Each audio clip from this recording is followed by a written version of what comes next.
ഗോത്രവിഭാഗം വിദ്യാർത്ഥികളുടെ മെന്റർ അധ്യാപകരെ പിരിച്ചുവിട്ടതിനെതിരെ ഡിവൈഎഫ്ഐ ജില്ലാ കമ്മിറ്റി നിലമ്പൂർ മിനി സിവിൽ സ്റ്റേഷനിലേക്ക് മാർച്ച് നടത്തി.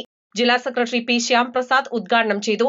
UDF സർക്കാരിന്റെ വിദ്യാഭ്യാസ വിരുദ്ധ ആദിവാസി വിരുദ്ധ സമീപനത്തിന്റെ ഭാഗമായാണ് മെന്റർ അധ്യാപകരെ പിരിച്ചുവിട്ടതെന്ന് ശ്യാംപ്രസാദ് പറഞ്ഞു.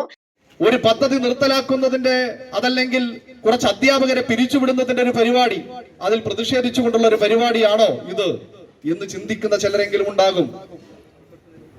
ഈ നാടിനകത്ത് പല മേഖലകളിൽ നിന്ന് താൽക്കാലിക ജീവനക്കാരെ പിരിച്ചുവിട്ടിട്ടുണ്ട്. അങ്ങനെ പിരിച്ചുവിടപ്പെട്ട ആളുകളുണ്ട്. കഴിഞ്ഞ 10-15 വർഷമായി കോൺട്രാക്ട് അടിസ്ഥാനത്തിൽ, ദിവസവേതന അടിസ്ഥാനത്തിൽ ഈ കേരളത്തിനകത്ത്, ഈ നാടിനകത്ത് തൊഴിലെടുക്കുന്ന നൂറുകണക്കിന് ആളുകളുണ്ട്. അങ്ങനെയുള്ള ഒരു വിഭാഗമല്ല ഈ മെന്റർ അധ്യാപകർ എന്ന് കാണാനുള്ള ഒരു ഉൾക്കാഴ്ച നമുക്കുണ്ടാവുക എന്നത് പ്രധാനമാണ്. ജില്ലാ പ്രസിഡന്റ് പി ഷബീർ അധ്യക്ഷത വഹിച്ചു. ജില്ലാ ജോയിന്റ് സെക്രട്ടറിമാരായ E Lineesh, NM Shefeeq, block സെക്രട്ടറിമാരായ E Arundas, A Anas, M Junaid എന്നിവർ സംസാരിച്ചു. ഗോത്രവിഭാഗം വിദ്യാർത്ഥികളുടെ മെന്റർ അധ്യാപകരെ പിരിച്ചുവിട്ടതിനെതിരെ സംസ്ഥാന വ്യാപകമായി നടത്തുന്ന സമരങ്ങളുടെ ഭാഗമായാണ് നിലമ്പൂരിൽ മിനി സിവിൽ സ്റ്റേഷനിലേക്ക് മാർച്ച് സംഘടിപ്പിച്ചത്.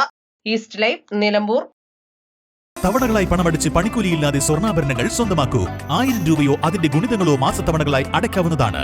ഓരോ മാസവും നറുക്കെടുപ്പ്. ഈ പദ്ധതിയിൽ അംഗമാകാൻ 8078599000 എന്ന നമ്പറിൽ ഉടൻ മിസ് കോൾ ചെയ്യൂ. ഹയ ഗോൾഡൻ ഡയമണ്ട്സ്.